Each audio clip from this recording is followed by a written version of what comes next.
Hello and welcome. स्वागत है आप सभी का करियर मेकर एकेडमी में। मैं हूं शोभित पांडे और आज अपन पढ़ रहे हैं इलेक्ट्रोस्टैटिक्स में इलेक्ट्रोस्टैटिक्स सेकंड में फिजिक्स का एक बहुत ही important topic Gauss law.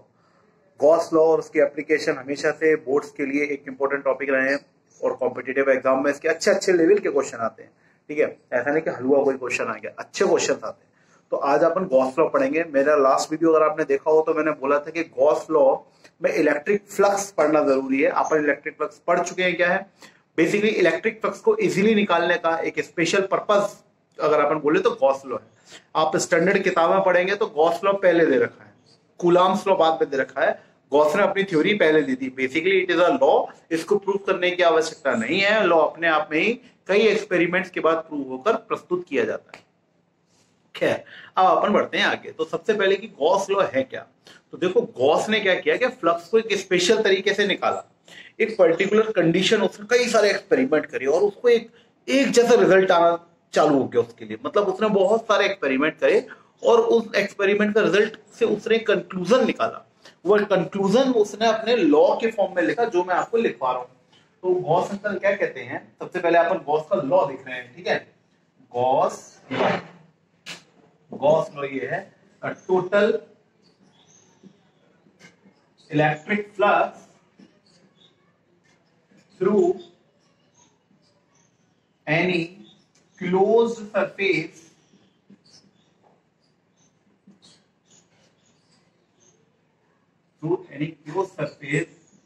is 1 upon epsilon naught times of the total charge enclosed by it.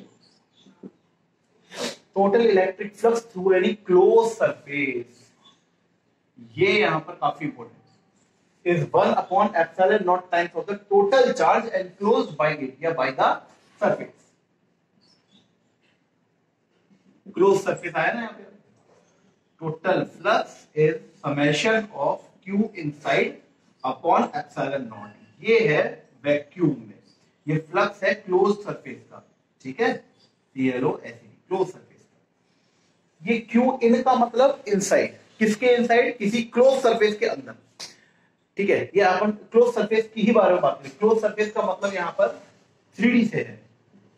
मैंने लास्ट वीडियो में बताया था ना, 3D क्लोज सरफेस होते हैं, उनका एरिया वेक्टर परपेंडिकुलर आउटवर्ड ही लेना चाहिए हमेशा। ये वही है और कोई कुछ नहीं है। क्लोज सरफेस का मतलब 3D, कोन, सिलेंडर, स्फीयर, क्यूबॉइड, वो सब है। ठीक है, तो किसी भी क्लोज सरफेस का अगर मेरे को फ्लक्स निकालना हो तो क्यू जो अंदर है, टोटल चार्ज जो अंदर है, upon epsilon not. 1 upon epsilon not क्यों किया होगा, समझ में आ गया होगा।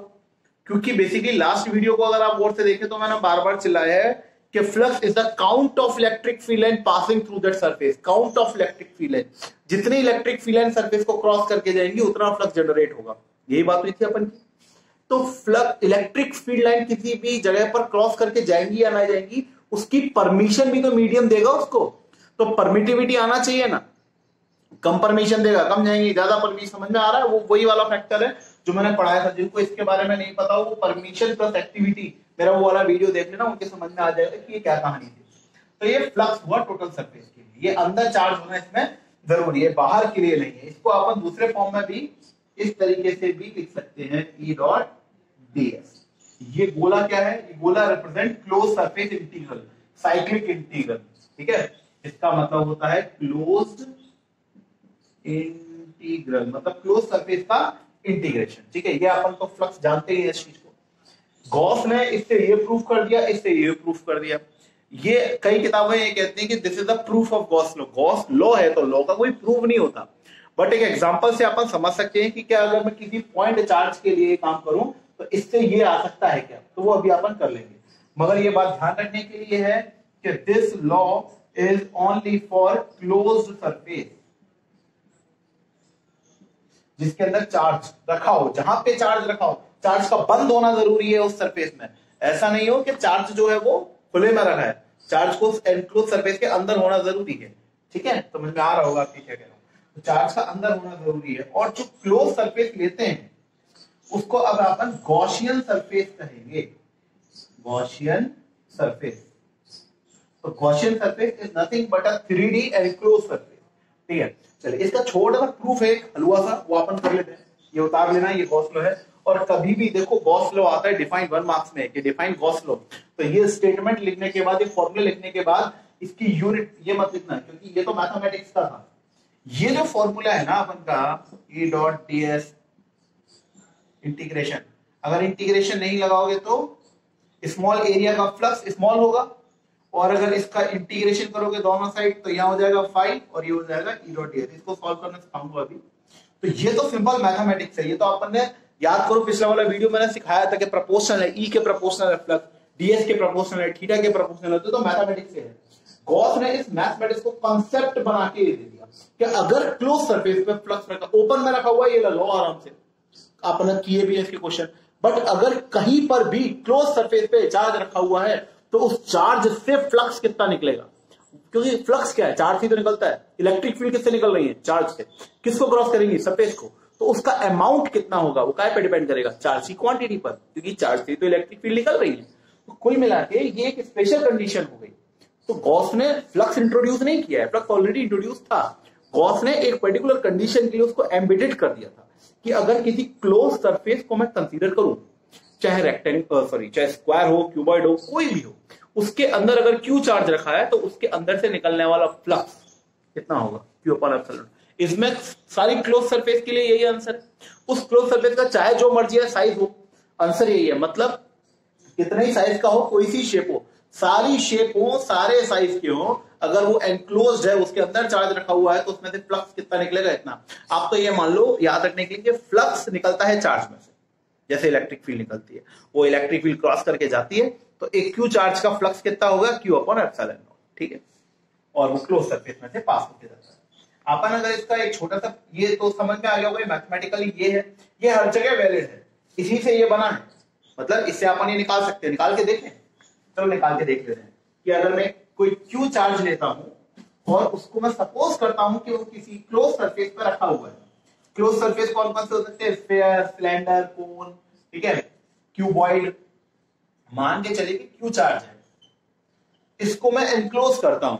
इस क्यू चार्ज को मैं देखो क्यूबॉइड से भी एनक्लोज कर सकता हूं, है ना, रेक्टेंगल सिलेंडर से भी कर सकता हूं और स्फीयर से भी कर सकता हूं, किसी भी सिमेट्रिकल से काम कर सकते हैं अपन, कोई सा भी ले लो, आंसर सेम आएगा।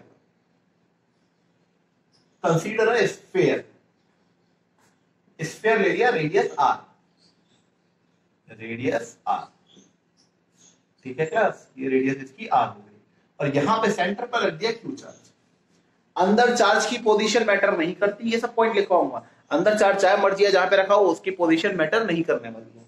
अंदर कहीं पर यहां पे रख दूं, यहां पे रख दूं, यहां पे रख दूं, यहां पे रख दूं, यहां पे रख दूं, distribution of charge in the flux is independent from the distribution of charge in that closed surface. Closed surface पे चार्ज कहीं पर भी रखा हो, उसकी पोजीशन या डिस्ट्रीब्यूशन से मैटर नहीं करता फ्लक्स, क्योंकि चाहे दो चार्ज से निकले, चाहे चार्ज से निकले, एक चार्ज को तुमने चार पार्ट में डिवाइड करके चार अलग अलग कोने में निकाल दिया, तो टोटल इलेक्ट्रिक फील्ड तो उतनी ही निकलेगी ना जितनी एक चार्ज से निकल रही थी। उस चार्ज को जो तुमने तोड़ा है चार पार्ट में।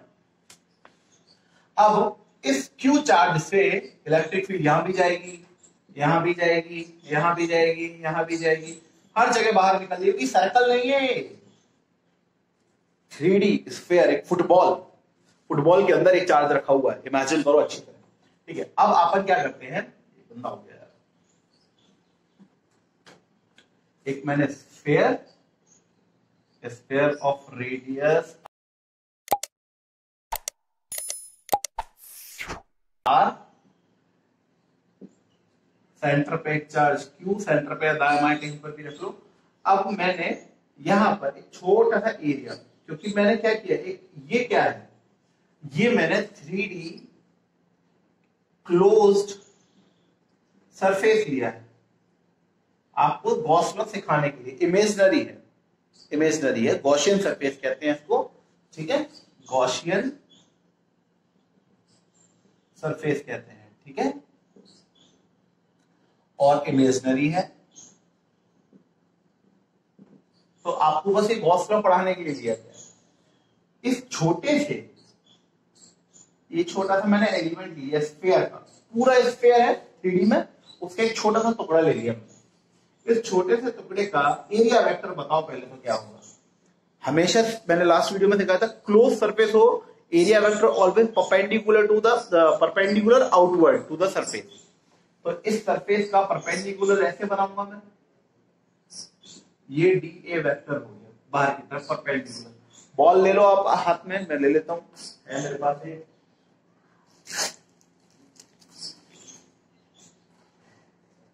इसके अंदर चार्ज इमेजिन कर लो, ठीक है, अंदर, और ये ले लिया मैंने कोई छोटा सा dx मेरा एलिमेंट। अब इधर से इसका परपेंडिकुलर ऐसे बाहर की तरफ 90 बिल्कुल बाहर की तरफ, इधर लूंगा तो इधर से ऐसे हो जाएगा, इधर लूंगा तो इधर से ऐसे हो जाएगा, है ना, तो बिल्कुल बाहर की तरफ। अब इसके अंदर चार्ज इमेजिन करो। अब अंदर से इलेक्ट्रिक फील्ड हर डायरेक्शन में बाहर निकल रही होगी ना, पॉजिटिव चार्ज आउटवर्ड, इधर से इधर से इधर से इधर से इधर से इधर से हर तरफ से इलेक्ट्रिक फील्ड है कैसे निकल रही होगी, बाहर इमिट कर रही होगी। इधर से भी ऐसे निकल रही होगी, इधर से ऐसे, इधर से ऐसे, हर तरफ से perpendicular outward electric field lines emit हो रही है, ठीक है क्लास। अच्छा, यहां से भी बाहर की तरफ ही जा रही होगी, जहां पे आपने लिया यहां से बाहर की तरफ जा रही होगी, तो डी ए भी बाहर, इलेक्ट्रिक फील्ड भी बाहर, दोनों के बीच का थीटा एंगल हो गया 0 डिग्री। अब अपन अपना परंपरागत फॉर्मूला का यूज कर रहे हैं। इस छोटी सी जगह पे फ्लक्स होगा डी फाई, फॉर्मूला है E dot D S cos 0, ठीक है क्लास। इसको मैं टोटल निकालने के लिए छोटी सी जगह का है, फॉर टोटल फ्लक्स इंटीग्रेट करेंगे, आता है अपन को ये सब, ई डॉट डी एस। कई किताबें डी ए लिख रही है, अच्छा मैंने भी डी ए लिखा है, लिख लो डी ए, डी एस की बात होती है, ठीक है। ये लगा देते हैं क्लोज सरफेस के लिए, तो ये डी फाई का इंटीग्रेशन फाई हो जाएगा, सिखाया हुआ है, और ये cos 0 1 हो चुका है यहाँ पर, ठीक है। अच्छा, अब ये बताओ इलेक्ट्रिक फील्ड इंटेंसिटी कितनी होगी, यहां पर कितनी होगी। देखो यहां से यहां तक का डिस्टेंस है r, तो यहां पर इलेक्ट्रिक फील्ड होगी k q upon r square, ये फॉर्मूला था। अच्छा, यहां पर अगर मैं देखूं इलेक्ट्रिक फील्ड कितनी होगी, तो यहां से यहां तक का डिस्टेंस वही रेडियस के बराबर r, चार्ज कितना है q, तो k q upon r square. यहां पर इलेक्ट्रिक फील्ड कितनी होगी, k q upon r square. क्या हर जगह पर electric field k q upon r square होगी? Yes sir. तो क्या इलेक्ट्रिक फील्ड चाहे मैं इसके लिए लूं, यहां पर अगर कोई एलिमेंट लेता हूं, यहां पर एलिमेंट लेता हूं, यहां पे एलिमेंट लेता हूं, तो एक जैसे ही आंसर आ रहा है, तो क्या ई हर जगह कांस्टेंट है क्या? अपन बोलेंगे यस सर, ई कांस्टेंट है, बाहर निकाल सकते हो आप, ठीक, ई कांस्टेंट है, तो ई कांस्टेंट है, ई का वैल्यू भी तो होगी, आंसर है k q upon r square integration D. अब ये बताओ मेरे को कि डी ए क्या है, स्फीयर का छोटा सा एलिमेंट, स्फीयर के छोटे से एलिमेंट को इंटीग्रेट करोगे तो पूरा एरिया आ जाएगा स्फीयर का। अब स्फीयर का एरिया कितना होता है 4 पाई r स्क्वायर, तो डी ए यानी कि छोटे से एरिया को इंटीग्रेट करेंगे। ये डी ए क्या है, स्मॉल एलिमेंट का एरिया, किसका स्मॉल एलिमेंट है, स्फीयर का, उसको इंटीग्रेट करोगे तो टोटल एरिया आना चाहिए किसका, स्फीयर का, आ जाएगा। तो यहां पर अपन पाई के Q upon R square into 4 pi R square, समझ में आया क्या हुआ इस स्टेप में। D A is a small area of the element of sphere, उसको इंटीग्रेट करोगे तो टोटल एरिया जो कि होता है 4 पाई आर स्क्वायर। अब के की वैल्यू कितनी होती है, नीचे अगले स्टेप में लिखते हैं 1 अपॉन 4 पाई एप्सिलॉन नॉट, ये बचा क्यू, ये बचा आर स्क्वायर, और ये बचा 4 पाई आर स्क्वायर। देखो 4 पाई से 4 पाई कट गया, आर स्क्वायर से आर स्क्वायर कट गया, क्यू बचा इधर, एप्सिलॉन नॉट बचा इधर, 5 equals to Q upon epsilon. ये नेट फ्लक्स आया, ठीक है, समझ में आया आपको क्या हुआ यहाँ पर। तो ये कई किताबों में सो कॉल्ड एग्जांपल, या आप कह लो कि इसका प्रूफ भी कहते हैं, प्रूफ तो नहीं कह सकते इसको क्योंकि लॉ का प्रूफ नहीं होता, बट एक पॉइंट चार्ज के लिए अपन इसको प्रूफ, पॉइंट चार्ज के लिए प्रूफ कर सकते हैं, ठीक है। तो अच्छा, ये अगर आपके समझ में आया होगा तो इस चीज में ये बताओ कि जो रेडियस थी, पहले तो ये बताओ कि फ्लक्स जो आया Q अपॉन एप्सिलॉन नॉट आया, मैं इस आंसर को यहां लिख रहा हूं, phi equals to Q upon epsilon naught. इस आंसर को देखकर आप क्या कह सकते हैं कि फ्लक्स कितना है, Q अपॉन एप्सिलॉन नॉट। इस आंसर को देखकर आप ये बता सकते हो क्या कि अपन ने जो क्लोज सरफेस लिया था गॉसियन, वो स्फीयर था या कोन थी या सिलेंडर था, क्यूबॉइड था। शेप दिख सकती, इससे शेप पता पड़ रही है क्या तुमको? इससे नहीं। अच्छा चलो कोई बात नहीं, मान लो कि स्फीयर था, मान लिया। कितनी रेडियस का स्फीयर था? यहां पर कहीं आर है, रेडियस नहीं है। इसका मतलब अगर मैं यहां पर इस चार्ज को क्यूबॉइड से कनेक्ट करता तो भी आंसर इतना ही आता, सिलेंडर से करता कवर इस चार्ज को तो भी आंसर यही आता। मतलब क्या? मतलब ये कि मेरा उद्देश्य जो था, डेफिनेशन जो थी, आप देखें जरा पीछे चल के, उसमें गॉस लॉ में सबके लिए, सारे क्लोज सरफेस के लिए answer Q upon epsilon not है। मैं चाहे किसी भी क्लोज सरफेस पे चार्ज को एनक्लोज करूं, आपका flux Q upon epsilon not ही आना है। मतलब the flux is independent from the shape and size of the geometric shape and size of the enclose surface. तो जैसे फॉर एन एग्जांपल, अगर अपन इसको ये उतार लेना, ये काम का है, थोड़ी बहुत के सामने दिख जाएगा तुमको, ठीक है। एक चीज इसमें देखकर बताओ मेरे को, ये मैंने लिया, इसका रेडियस है r, इधर चार्ज रखा है Q। इस Q में से कितना फ्लक्स निकलेगा? What is flux? Sir flux is a count of number of electric field passing through that surface. तो इसमें से जो इलेक्ट्रिक फील्ड निकलेगी वो तो फिक्स है ना।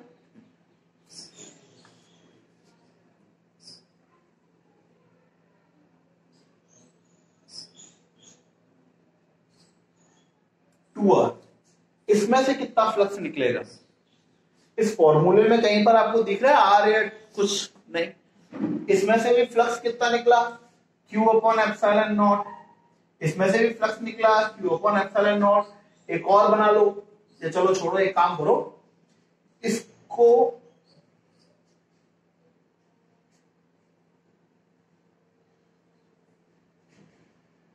गड़बड़ हो जाएगी, चलो एक और बना लो। इसकी रेडियस है 3r, इसके लिए भी फ्लक्स कितना होगा? Q upon epsilon not. समझ में आता जा रहा है पॉइंट क्या है? पॉइंट ये है कि फ्लक्स जो है वो शेप और साइज से इंडिपेंडेंट है। सभी के लिए आंसर कितना हो जाएगा? Q upon epsilon not. अच्छा एक बात बताओ, एक बहुत फेमस किताब है, उसमें ये एग्जांपल गिवन था, ठीक है। फेमस किताब का नाम बताओ। श्री श्री 1008 H.C. वर्मा सर, उनकी किताब में ये उन्होंने ऐसे समझाया हुआ है कुछ। एक बल्ब है, बल्ब लगाया मैंने, और बल्ब को 3 इमेजिनरी सरफेसेस से मैंने कवर किया,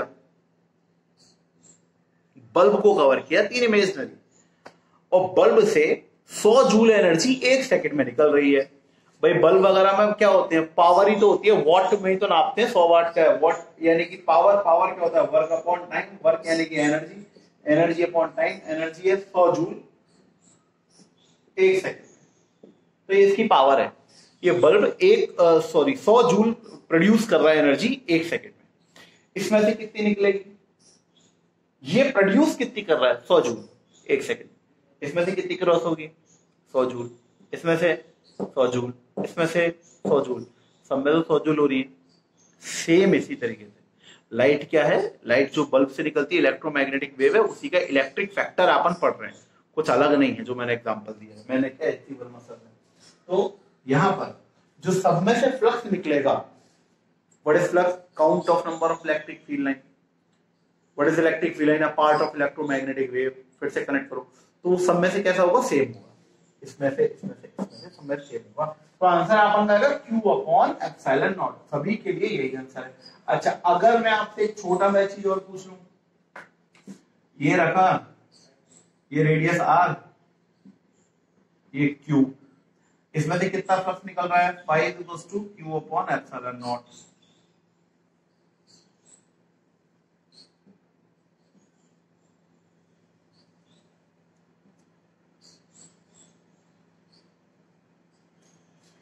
इसको मैंने बक्से में क्यूबॉइड में रख दिया, इस स्फेयर को क्यूबॉइड में रख दिया। अब क्यूबॉइड में से कितना फ्लक्स निकलेगा? सेम, सर जो इसमें से निकलेगा उतना ही आगे जाके इन सब में से क्रॉस होगा। ये अलग से तोड़ना प्रोड्यूस कर रहा है कुछ, तो कुछ समझ में आया? अच्छा, यहां पे चार्ज का तो अपन ने एक पॉइंट लिख लिया अपन की कॉपी में कि according to the Gauss law में जो अपन फ्लक्स ले रहे हैं it is independent from the shape and size of Gaussian surface. तो flux is independent from the size and the shape of closed surface, closed या Gaussian surface। मतलब एक क्यूबॉइड है, क्यूबॉइड में चार्ज रखा है Q, तो इसमें से फ्लक्स पास होगा Q अपॉन एप्सिलॉन नॉट। ठीक है, एक सिलेंडर है, सिलेंडर के सेंटर पे अंदर की तरफ चार्ज रखा हुआ है Q, ये सरफेस पे नहीं अंदर है, तो इसका फ्लक्स हो जाएगा Q अपॉन एप्सिलॉन नॉट। और तीसरी चीज, अगर मान लो कोन है, कोन के अंदर चार्ज रखा हुआ है तो फ्लक्स हो जाएगा Q upon epsilon not. Sphere के अंदर चार्ज रखा हुआ है तो फ्लक्स हो जाएगा Q अपॉन एप्सिलॉन नॉट। और मर्जी है वो ले लेना, अगर वो पूरी तरीके से क्लोज्ड शेप है जो आप ले रहे हो, चारों तरफ से बंद है, चार्ज उसके अंदर रखा हुआ है, दो चीजें ध्यान से सुन लो, पूरी तरीके से एनक्लोज्ड है, बंद है और चार्ज उसके अंदर रखा हुआ है, net flux is always Q upon epsilon not. मेरे ख्याल से मैं समझा पा रहा हूं जो मैं कह रहा हूं? ठीक है, net flux through any close surface, net flux through any close surface is Q upon epsilon not. अच्छा, अगर कोई चार्ज को मैं बाहर रख दूं, बाहर क्लोज सरफेस, मतलब मान लो कि ये एक चार्ज अंदर है और एक चार्ज बाहर है, तो अब फ्लक्स किसकी वजह से होगा? ध्यान से सुनना, फ्लक्स होगा अंदर वाले की वजह से, क्योंकि वही तो एनक्लोज्ड है, बाहर वाला एनक्लोज्ड नहीं है। हाँ, क्वेश्चन में गिवन होना चाहिए कि सिर्फ Q1 ही अंदर है, नहीं तो अपन इसको भी एनक्लोज कर सकते हैं।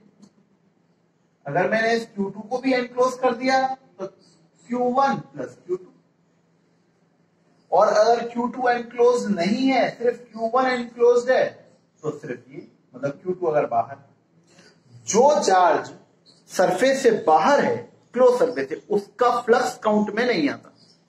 कई सारी वजह है, जितना फ्लक्स आएगा उतना चला जाएगा, इनकमिंग फ्लक्स नेगेटिव, वो सब याद होना चाहिए आपको, है ना बेसिकली।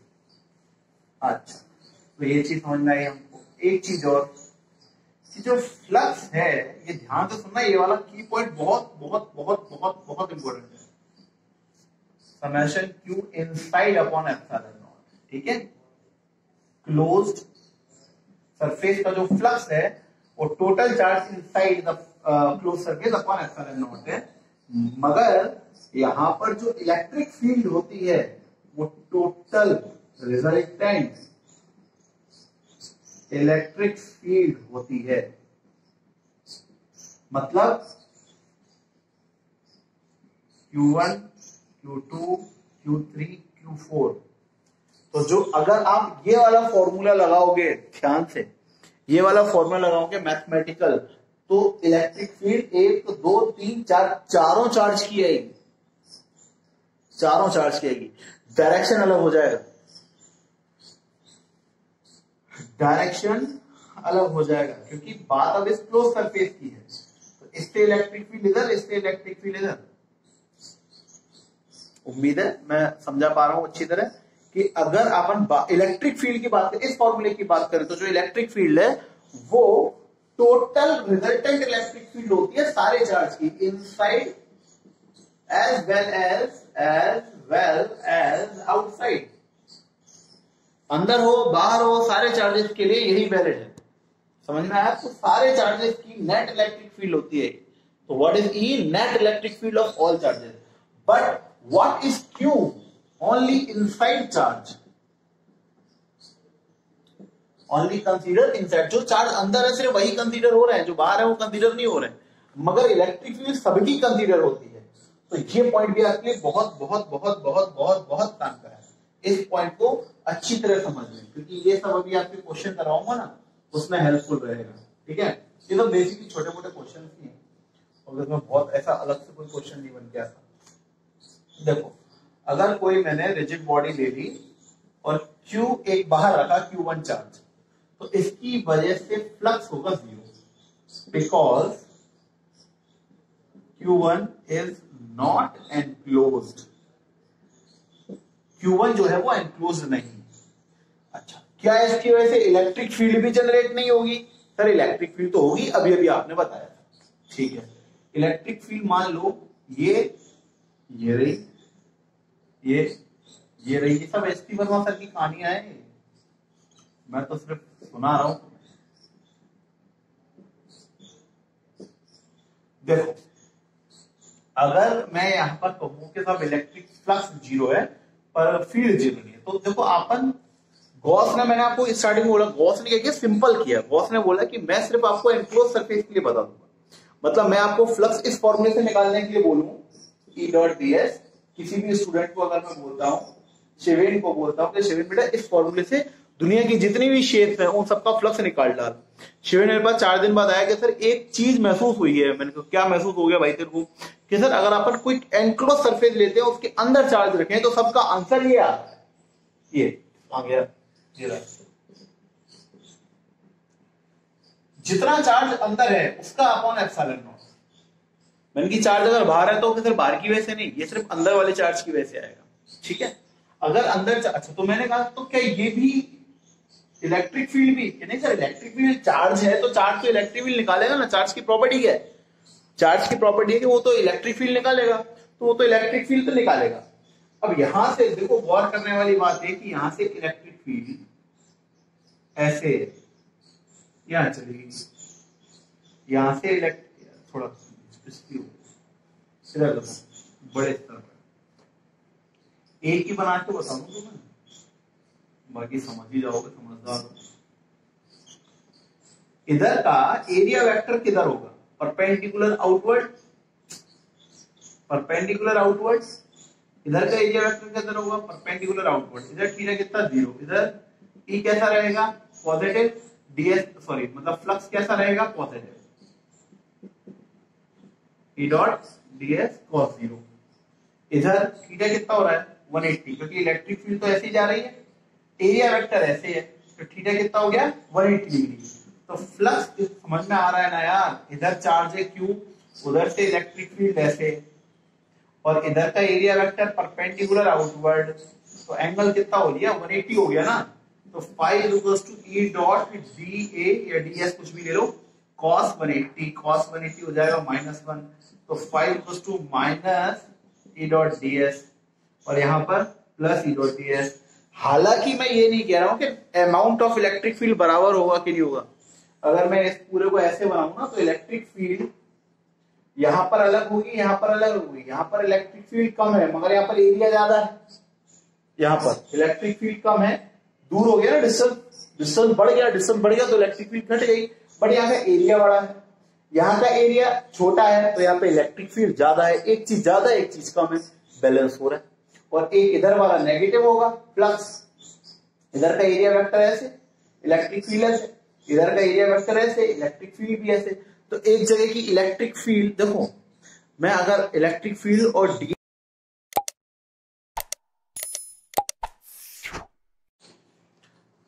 सॉरी बीच में क्वेश्चन में कनेक्ट हो गया था कैमरा।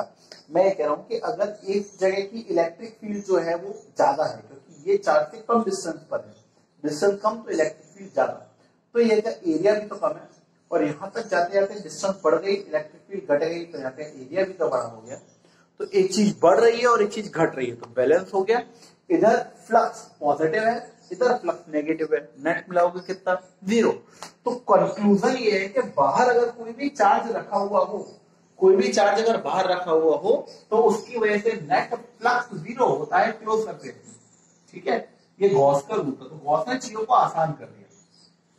है ना, एनक्लोज के लिए ही वैलिड है गॉस लॉ, ठीक है। वैलिड, देखो एक चीज है, Gauss law is valid everywhere but not useful everywhere. Valid तो हर जगह है पर हर जगह आपके काम नहीं आएगा, क्योंकि कई जगह उससे आसान तरीके से चीजें सॉल्व हो जाती है, कई जगह कॉम्प्लिकेटेड चला जाता है। कॉम्प्लिकेटेड जाता है तो अपन क्यों करें, कॉम्प्लिकेटेड तो E.ds ही हो रहा था। तो देखो जरा एक क्वेश्चन सिंपल देखो कि ये Q1, ये Q2, Q3, Q4, तो इन तीनों की वजह से फ्लक्स बनेगा, क्योंकि इन तीनों से परपेंडिकुलर आउटवर्ड जाएंगी, इससे इनवर्ड आएगी, तो इससे और इससे नेट कट जाएगा। इस इलेक्ट्रिक फील्ड की बात कर रहा हूं, फ्लक्स के लिए तो गॉस लॉ के लिए तो काम में ही नहीं, क्योंकि एंक्लोज सरफेस में नहीं है। तो अगर मैं इसकी बात करूं तो Q1 plus Q2 plus Q3 upon epsilon not, आपका आंसर। अब देखो ऐसा बोर्ड 2019 में सवाल आया था,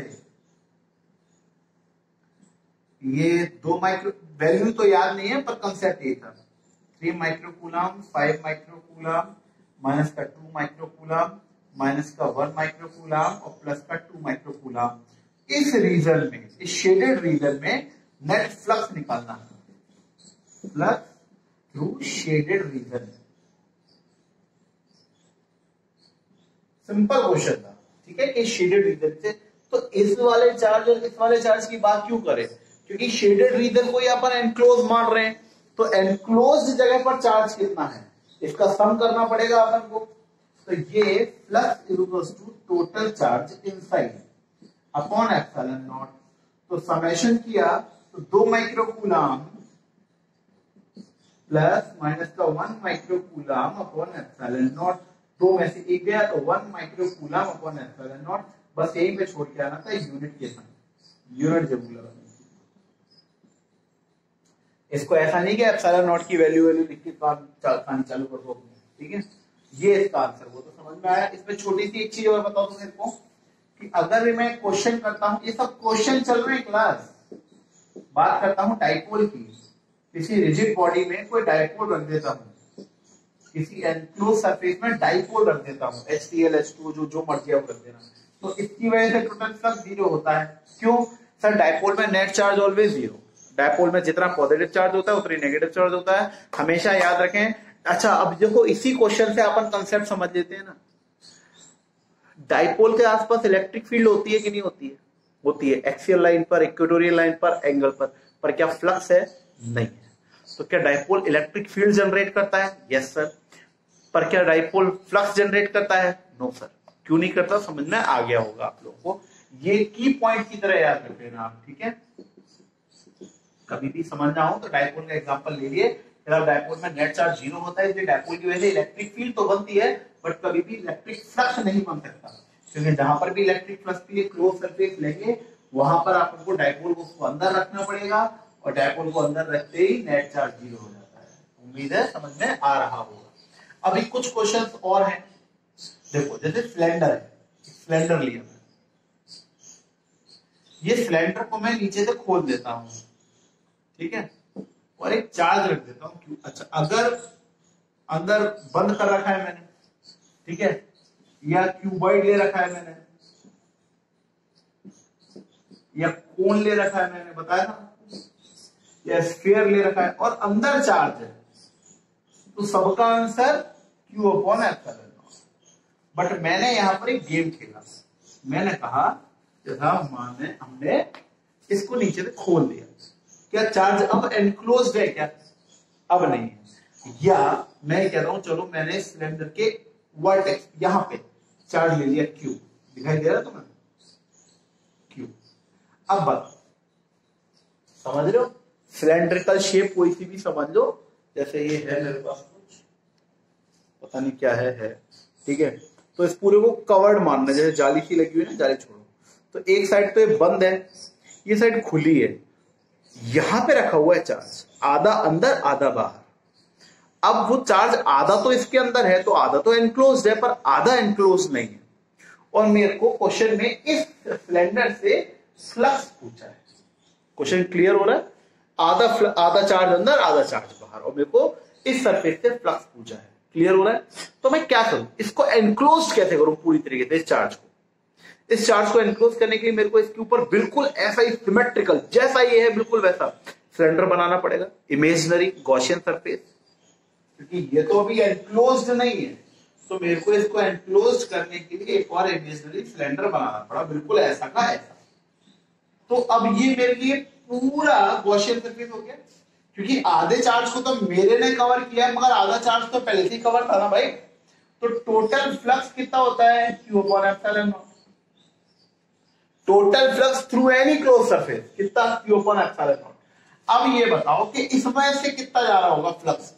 भाई अगर फ्लक्स को मैं इलेक्ट्रिक फील्ड लाइन के हिसाब से तो मैं बता रहा हूं, तो आधी इलेक्ट्रिक फील्ड लाइन इधर से जा रही होंगी, आधी इधर से जा रही होंगी, तो आधा फ्लक्स ऊपर वाले से, आधा फ्लक्स नीचे वाले से, तो सिर्फ इससे फ्लक्स कितना जाएगा, 1/2 Q अपॉन एप्सिलॉन नॉट। आधा जा रहा होगा साथ, आधा ऊपर से आधा नीचे से।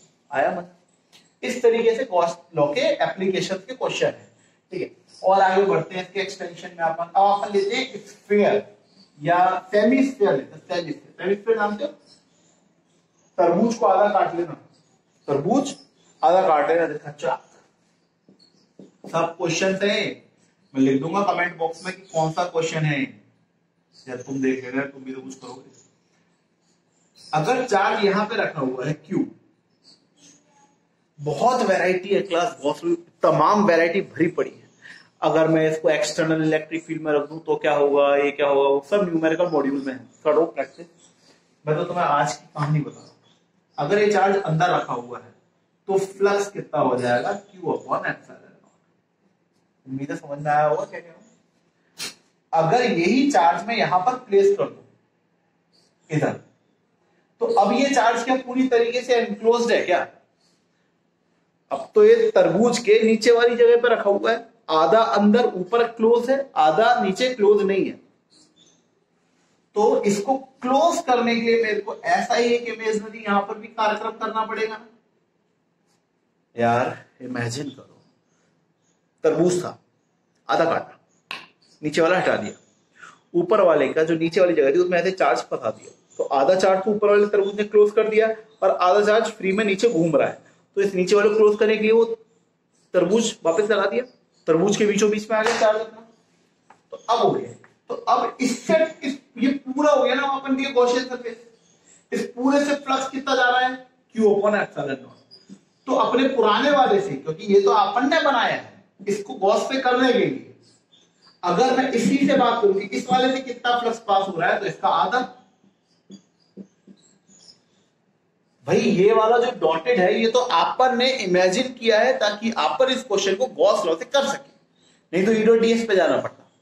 तो इसके लिए आपन ने ये इमेजिनरी काम किया है। तो अब ये पूरा अपन के लिए हो गया ना, आधे चार्ज को तो इसने और आधे चार्ज को इसने कवर किया है, तो टोटल फ्लक्स हो गया इतना। तो इस वाले से कितना पास हो रहा है, ओरिजिनल वाले से इसका हाफ। अब पिछले वाले सिलेंडर वाले का भी आंसर हाफ आया था, इस वाले का भी आंसर हाफ आ रहा है। What does it means sir, इसका मतलब है शेप और साइज पे डिपेंड ही नहीं कर रहा। तो हर चीज कनेक्ट करते चलो, आप बहुत इजी टू मूव हो जाएगा क्वेश्चन को करने के लिए, ठीक है। अच्छा एक चीज देखो, चार्ज को अगर यहां रखूंगा तो बताओ फ्लक्स, जैसा अब भी मान लो एक नहीं, आधा चार्ज ही तो कवर कर पाओगे आप इससे, तो यहाँ पर फ्लक्स 0 होगा, क्योंकि इस सरफेस के अंदर कोई भी चार्ज एनक्लोज नहीं है। पहले जब ये क्वेश्चन था तो ये चार्ज आधा इसने एनक्लोज कर रखा था, आधा ही करना था, तो चार्ज एनक्लोज था मगर आधा था, तो अपन ने Q/2 यूज कर लिया, तरीका अलग था, आंसर वही है। बट यहाँ पर क्या है, यहाँ पर चार्ज बाहर है, क्लोज सरफेस से बाहर, इसलिए अपन का आंसर क्या आ जाएगा, 0 आ जाएगा। उम्मीद है समझ में आ रहा होगा। और अगर चार्ज यहाँ पे रख दूंगा तो वही Q upon epsilon not answer आ जाएगा। यही कोन में होगा, यही सिलेंडर में होगा, यही सब जगह पर होगा, ठीक है। तो यही सवाल कई सारे हैं आपके। और अगर इलेक्ट्रिक फील्ड में रख देंगे तो क्या होगा, उसके भी सवाल है, वो भी करो। क्या अगर इसको एक्सटर्नल इलेक्ट्रिक फील्ड में रख दिया हेमिस्फीयर, आंसर बताओ इलेक्ट्रिक फील्ड, ऐसे भी सवाल है। पैरेलल इलेक्ट्रिक फील्ड, अच्छा इसका आंसर बताना, फ्लक्स कितना होगा, ये रहा चार्ज। एक्सटर्नल इलेक्ट्रिक फील्ड में हेमिस्फीयर रख दिया, चार्ज बताओ 0। Area vector perpendicular outward electric field ऐसे 0 तो नहीं है, बताना कमेंट बॉक्स में इसका आंसर क्या होगा। इसका भी बताओ,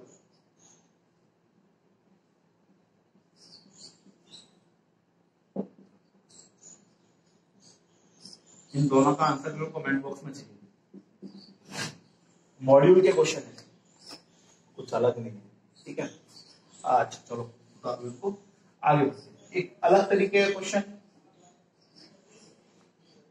एक क्यूब लिया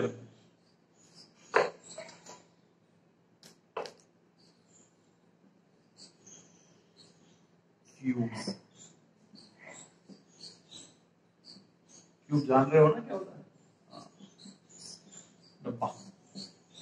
इस क्यूब के अंदर चार्ज रखा क्यूब बीचों बीच में। देखना है ना, अब अच्छे लेवल के क्वेश्चन तो अब चालू हो रहे हैं आपके। अब अभी तक तो बेसिक क्वेश्चन में बता दिया था।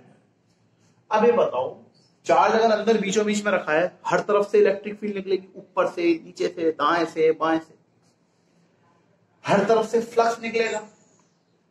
इस पूरे क्यूब ने, ये क्यूब है, इसने इस चार्ज को एनक्लोज कर रखा है। जाहिर सी बात है, अगर चार्ज इसके अंदर तो एनक्लोज्ड है, तो total flux through the cube is Q upon epsilon not. कोई डाउट नहीं सर। अच्छा, कितने फेस होते हैं क्यूब में? 6। 1 2, मतलब 1 2 3 4 5 6। ये भी बंद कर दो।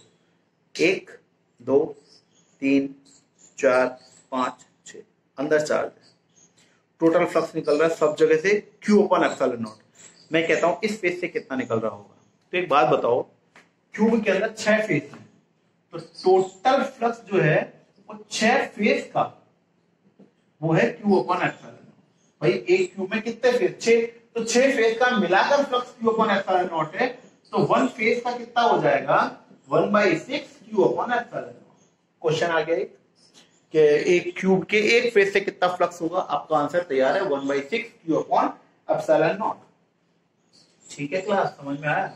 ऑलरेडी एनक्लोज था, अपन को एनक्लोज नहीं करना था। अगर ये एक क्वेश्चन ये हो गया, अगर ये चार्ज यहां रखा होता, ठीक है, यहां, ये बंद मान लो इसको, ये बंद है ना, और चार्ज ऐसे रखा है कि आधा अंदर है आधा बाहर है। क्लियर होता जा रहा है? ये सब कुछ बंद है और ये भी बंद है, और चार्ज ऐसे रखा हुआ है कि आधा चार्ज तो इस क्यूबॉइड में है, आधा नहीं है। तो बताओ इस चार्ज को कैसे कवर करोगे? यही सिलेंडर भी मान सकते हैं अपन। सिलेंडर वाला क्वेश्चन कर चुके हैं। सिलेंडर के एक इधर चार्ज रखा हुआ था, तो अपन ने एक सिलेंडर इधर माना था। अब अपन को इधर एक क्यूब मानना पड़ेगा। तो ये क्यूब के एक फेस पे चार्ज रखा हुआ है, अंदर नहीं है, बाहर की तरफ है भाई, बाहर की तरफ फेस पे रखा हुआ, आधा अंदर आधा बाहर। तो अब इसको पूरा अंदर करने के लिए मेरे को समझ में आ रहा है क्या करना पड़ेगा? एक क्यूब और इमेजिनरी क्यूब बनाना पड़ा। ये बन गया इमेजिनरी क्यूब। अब ये आधा चार्ज तो इसके अंदर है, आधा चार्ज इसके अंदर है, और ये पूरा मिलाकर मेरा गॉसियन सरफेस हो गया। तो गॉसियन सरफेस का total flux Q upon epsilon not. आधा इधर है, आधा इधर है, तो इस वाले से कितना जा रहा होगा सर? आधा जा रहा है, 1/2 क्यू अपॉन एप्सिलॉन नॉट। आ रहा समझ में क्या कहना चाह रहा? तो ये इसका आंसर हो गया। ठीक है। अच्छा, अब इसमें वैरायटी है, वो वैरायटी आपको जो नोट्स दे रहा हूं लिखने के लिए उसमें भी मेंशन है कि अगर मैं एक एज यहां पे रख दूं, ये सब सॉलिड स्टेट आ जाएगा। सीबीएसई से तो हटा दिया, पर आरबीएसई में सॉलिड स्टेट है। तो अगर बताओ कि मैं यहां पे रख दूं चार्ज को, यहां पे है ना, इमेजिन करो यहां पे चार्ज को रख दो। तो इस चार्ज को अब एनक्लोज करने के लिए एक इधर, एक इधर और एक इधर, तो ये आगे से चार्ज कवर हो गया, ऐसे ही पीछे, तो 8 क्यूब लगाने पड़ेंगे। आता है ना तो आपको? तो इसकी वैरायटी वाले क्वेश्चन मॉड्यूल में है, करो। दिक्कत आती है तो कमेंट बॉक्स में बताना, अगले वीडियो में इसी से शुरुआत कर दूंगा। फिलहाल एक जाते जाते एक क्वेश्चन और देख लो। ये क्वेश्चन भी आता है, ये क्वेश्चन प्रियांशी ने पूछा था मेरे से, और पर वो क्वेश्चन इस क्वेश्चन में आता है, वो लीनियर चार्ज के लिए था। यहाँ पर मैं आपको एक सिंपल सी चीज बता रहा हूँ कि एक चार्ज है क्यू, और वो एक प्लेट से, ये प्लेट है,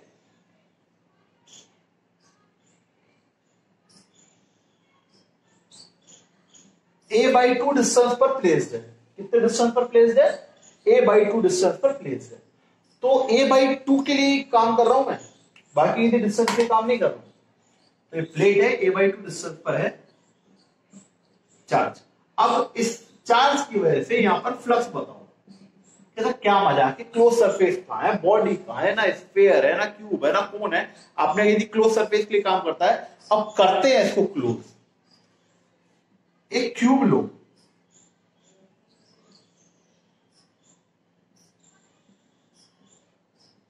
आ गया क्यूब, आ गया। इस क्यूब की ये वाला फेस एक प्लेट हो सकती है कि नहीं?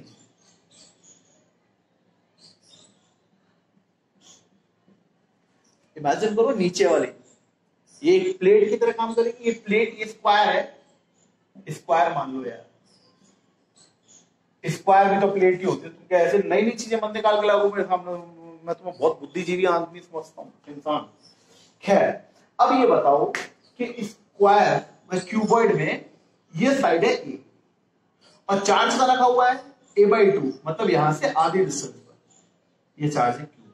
अब मेरे को इस चीज का जवाब दो कि क्या यहां से यहां तक का डिस्टेंस a/2 है, तो यहां से इस वाले फेस तक का डिस्टेंस भी a/2 होगा? यस सर, होगा।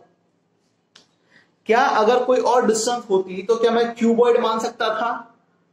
क्योंकि अगर a/2 डिस्टेंस है तभी तो मैं a/2 नीचे, a/2 ऊपर, टोटल डिस्टेंस a, सारी साइड a, इसलिए मैंने क्यूब माना, अदरवाइज मैं क्यूब नहीं मान सकता था।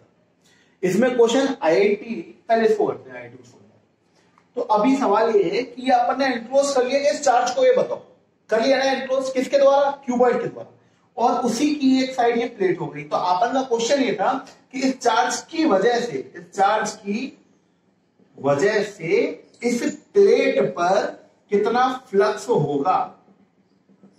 तो अब इस चार्ज की वजह से इधर निकालना है ना, तो वही 1/6 आंसर आ रहा है कि नहीं आ रहा है? क्योंकि इस पूरे क्यूबॉइड की वजह से कितना, Q/ε0, तो सिर्फ एक प्लेट पर कितना, 1/6 Q/ε0, that is our answer. उम्मीद है क्लियर कर पाए हम, ठीक है। अब IIT में क्या आया, IIT में एक्चुअली लीनियर वायर की वजह से आया था। वो वायर के लिए चार्ज डिस्ट्रीब्यूशन पढ़ाना है जो मैं अगले लेक्चर में पढ़ाऊंगा, पर उसमें डिस्टेंस थी √3/2a। कैसे करोगे पता है? हेक्सागन लेकर, हेक्सागन लेकर करवाऊंगा ये सवाल, करूंगा सब, IIT, JEE, नीट सब होगा, चिंता मत करो। हेक्सागन, ये distance a a a a a a a, ये डिस्टेंस a, ये डिस्टेंस a, तो चार्ज यहां पे रखा तो ये डिस्टेंस कितना होता है? √3/2। तो यहां से 6 में डिवाइड हो जाएगा, तो वो Q/6 करके आंसर आ जाएगा। खैर वो अपना पॉइंट नहीं है अभी, क्योंकि अपन लीनियर वायर डेंसिटी वगैरह पढ़ेंगे तब आएगा। तो उम्मीद है क्वेश्चन आपन ये चलता होगा दिमाग में, ठीक है। चलो, बहुत अच्छी बात है। हाँ, कुछ चीजें हैं समझ लो। नेट चार्ज अगर 0 है, अगर नेट चार्ज 0 है तो इलेक्ट्रिक फील्ड 0 हो ये जरूरी नहीं है, क्योंकि जैसे डाइपोल में नेट चार्ज 0 होता है, ठीक है। अगर नेट चार्ज 0 है तो इलेक्ट्रिक फील्ड 0 हो, it is not compulsory. But अगर नेट चार्ज 0 है तो फ्लक्स 0 होगा क्या? हाँ सर, अगर नेट चार्ज अगर अंदर 0 है, नेट चार्ज इनसाइड 0 है, तो flux always 0, but electric field is not compulsory to be 0। हो सकता है चार्ज बाहर हो सकता है अंदर डाइपोल हो, तो कंपल्सरी नहीं है कि हमेशा 0 होगा ही होगा, ठीक है। तो कुछ चीजें हैं। तो ये था गॉस लॉ। गॉस लॉ के बेसिस पर कुछ क्वेश्चन थे, उम्मीद है समझ में आए होंगे। अगले वीडियो में शुरुआत करेंगे कुछ न्यूमेरिकल से, और चार्ज डिस्ट्रीब्यूशन पढ़ेंगे और कुछ एप्लीकेशन पढ़ेंगे। 2 से 3 दिन के अंदर सब फटाफट खत्म हो जाएगा। मॉड्यूल में जितने ऐसे क्वेश्चन है सब करो, अपने दिमाग को शार्प करो, क्योंकि गॉस लॉ आसान नहीं है।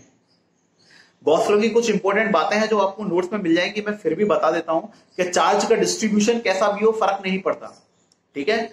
बट जो भी आप गॉसियन सरफेस लो, वो चार्ज से सेम एंगल बनाना चाहिए। ऐसा नहीं कहीं पर एंगल ज्यादा हो रहा है और कहीं पर एंगल कम हो रहा है, अन्यथा गड़बड़ हो जाएगी। जैसे कि मैं चार्ज को सेंटर पे लेता हूं, तो यहाँ पर सब जगह एंगल का सेम कहानी होनी चाहिए, ठीक है। इलेक्ट्रिक फील्ड हर जगह यूनिफॉर्म होनी चाहिए, ऐसा नहीं कहीं पर इलेक्ट्रिक फील्ड ज्यादा आ रही है, कहीं पर इलेक्ट्रिक फील्ड कम आ रही है। तो उम्मीद करता हूं आपको आज का वीडियो समझ में आया होगा। ज्यादा से ज्यादा लाइक, शेयर, सब्सक्राइब करवाइए और अपने फ्रेंड्स के संग बैठ के क्वेश्चन करिए, और मेरे को कोई दिक्कत होती है तो कमेंट बॉक्स में मेरे से मिलिए। Thank you so much. मैं हूं आपका शुभित पांडे और स्वागत है आपका करियर मेकर अकेडमी में। मिलते हैं अगले वीडियो में, जब तक करिए मॉड्यूल के क्वेश्चन।